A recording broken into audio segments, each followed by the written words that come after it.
Hello, welcome to the channel and thanks for watching. In this video I'm going to take you through how I've painted my necromunda goliaths. Bit of an action shot here showing them amongst some of the Zone Mortalis terrain that I've previously done on the channel. I'll put a link into that video down below, and I'll also put links to all the colours and things I use in this video down below, as well as some links to my sort of favourite hobby projects. Now, this is a much brighter metal undercoat than I would normally do on my necromunda figures. I normally do black undercoat and then lead belcher. This has been sprayed with aluminium. I'm messing about with an electronic airbrush, which you'll have seen on the channel. You can see the contrast between the normal lead belcher from a rattle can in the Orlock that I spray painted and base coated quite a while ago to the Goliath. So it's just interesting to try some different base coat colours to see whether it's going to match. So obviously I'm working off a colour scheme that I did way before I started the channel. So quite interested to see what the differences and variances are. I like working off metallic undercoats, especially on 40k necromunda sort of sci-fi figures, because if you leave gaps and you miss bits, it just shows through and looks a bit futuristic. It does mean, however, I've started off with the red on the trousers, and I did have to do a couple of very thin layers to get it to cover that metallic sheen. So you can see there the red's quite a vibrant one, but it has covered that quite well. Onto the skin, I'm using a dark flesh colour. I want a slightly different skin tone to a lot of the figures I've done before, and I think it's quite nice just to vary skin tones. Yellow is quite a Goliath colour. It is coming out really, really bright on this quite bright undercoat. Again, I'm not being super precise about covering when I put the colours over areas that are going to be metallic in the end. The straps and things you see me painting, you've got to cut every last bit because you don't want bits of metal showing through on a strap, because the strap is pure fabric. So be really careful when you're painting these.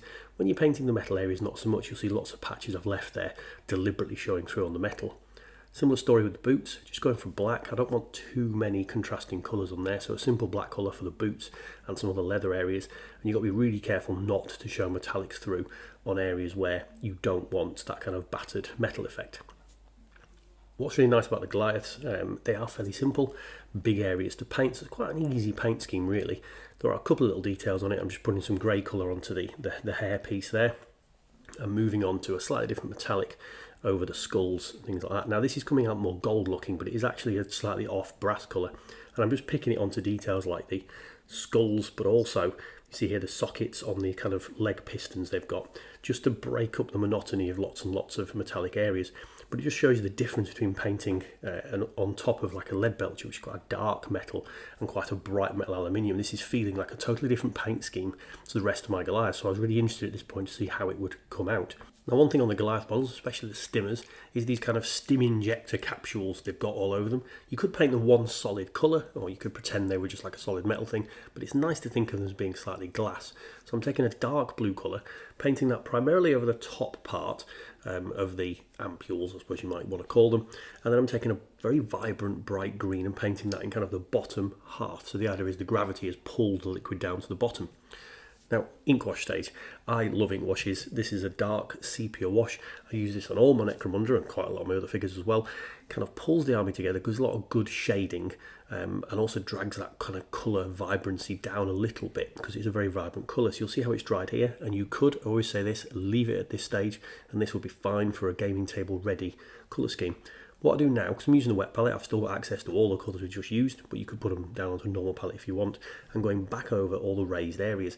Now, the weird thing is the red came out slightly differently to how it comes out on a dark metal undercoat, but it's the same process, going around all the raised areas with all the colours we've previously used, and I use the same colour steps, hitting the raised area with that colour, leaving all that wash into the deep recesses, and leaving actually some areas, even on the flat areas, where that wash is still over the top.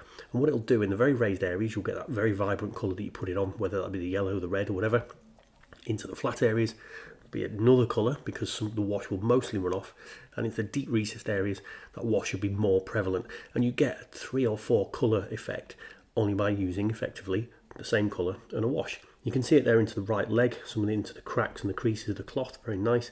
You can see on the leg panel, or his right leg on his sort of shin panel, where the bronze metallic showing, and actually it looks quite vibrant already, even though we've only gone back over the red and we're just starting to go over the yellow. So this stage you could do as much or as little as you want. What I tend to do is the yellow panels, or even the red panels, whatever, in the areas that are shaded, I don't do as much highlighting as I do on the areas where the sunlight's really going to hit.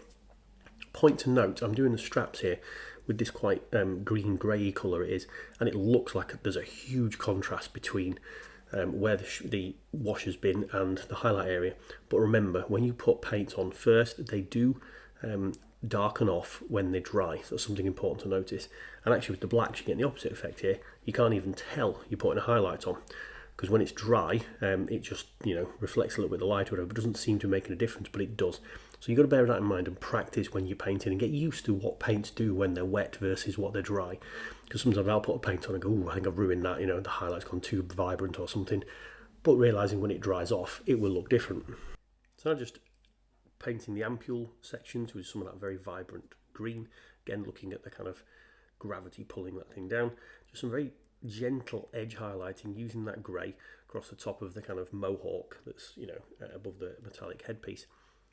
Now you don't actually have to at all go back onto the metals. I think there's some really nice tones and effects on there onto this bronze metal area, but it's just worth sometimes just tapping back over just to put some extra pieces. Now you see I've been doing sort of semi-edge highlighting on most of it, but the paint on the brush was mostly dry, so I just whacked over and did a bit of dry brushing onto the ammo belts around here. So you can do totally different effects and it gives you similar end detail. Now onto the flesh. Now painting dark flesh is far trickier, I find, than painting pale flesh. Same process though, I'm using exactly the same flesh colour to start with onto those raised areas, but you can see here on the wet palette what I've then done is I've mixed the dark brown I was using for the base flesh colour in with some grey to raise that colour up a little bit, sort of brighten it up. If you put white in, I found it went too bright, too vibrant, so I just put a bit of that grey in, and I quite liked the colour that gave. And then you see here just on the very raised parts of that musculature, just to give a little bit of highlighting on there. It's much harder to do than on pale flesh, but the end colour is really nice. You can just leave it with the original wash colour of it and it looks okay, but to make it stand out a little bit more, it's worth doing an extra level. Now what I've done now is mixed that original base flesh colour with some of the red, and it's given a nice kind of browny red colour, and I'm dropping that into the shaded areas. And also I'm dropping that onto the raised kind of veins on the arms, because these are quite obviously muscly guys. They're like necromunda version of Arnie. So onto the veins and things there, it's worth putting some of that red-brown mix, and it just gives some different layers. It is a nightmare to photograph. The colour scheme is really awkward, getting the yellow and the brown to actually photograph quite well, but it does look quite nice in the flesh. Now I'm taking a little bit of the red we're using on the trousers and just dropping it onto the bottom lip of the model, just to make the face stand out a little bit, and taking some white, dropping it into the teeth, and I put way too much in there, so again just a slightly damp brush and take some of it back out. Now I don't often do much detail on faces when I'm painting models, because in pale flesh, once you put a wash colour over and the highlights, you don't often need to. So that's the difference, I suppose, with these models. To make them look really good with that dark flesh, worth doing a little extra work on top. Again, looks fine just after the wash layer, you could leave it, but I think just a little bit of extra work is definitely worth it. So we've done a red lip, gone into the teeth, and now dropping a tiny amount of white with a very small brush into the eye sockets. It will look like he's got starry eye straight away, when you can see. I'm going to drop some black into there afterwards. Now, you might say, well, hang on, why not black and then white? Because that's the way most people do it. I just find if you do it this way around, sometimes, and I don't on all models, but white first with the black, it just darkens the eye down, but some of the white will show around. Now I did put a little bit too much black in here, so I've a thin brush and take some of it away, and it's just different ways of doing eyes, isn't it? I quite like this way around of doing it, so experiment. I think the next paint scheme I've done, I did do the black and then white, so have a play. Now if you've watched the video where I stripped the paint off the models, you'll know I didn't strip the paint off the bases. I just broke the models off because the bases didn't get too whitened up by that varnish. So I'm gluing them back down to the original bases that they came on, because I didn't see the point of overspraying a base and repainting that. So just gluing it down, you can see the milliput showing through there. And these are bases I've made with a Green Stuff World roller, just to make it look a bit different. So there's the finished paint scheme. Really like the models. Actually, I'm quite pleased they did blend in very well with the original models in the gang that I did. So actually that totally different base colour did affect slightly. The skin tone is slightly different and some of the yellows are slightly different, but not so you'd really notice.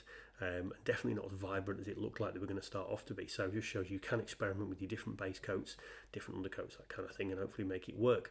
So hopefully you liked that video. If you did, like, comment, subscribe, all that YouTube jazz. And I said it before, check out the links down below for all the paint lists and links to my favourite hobby products, that kind of thing. I'll see you on another video. Cheers.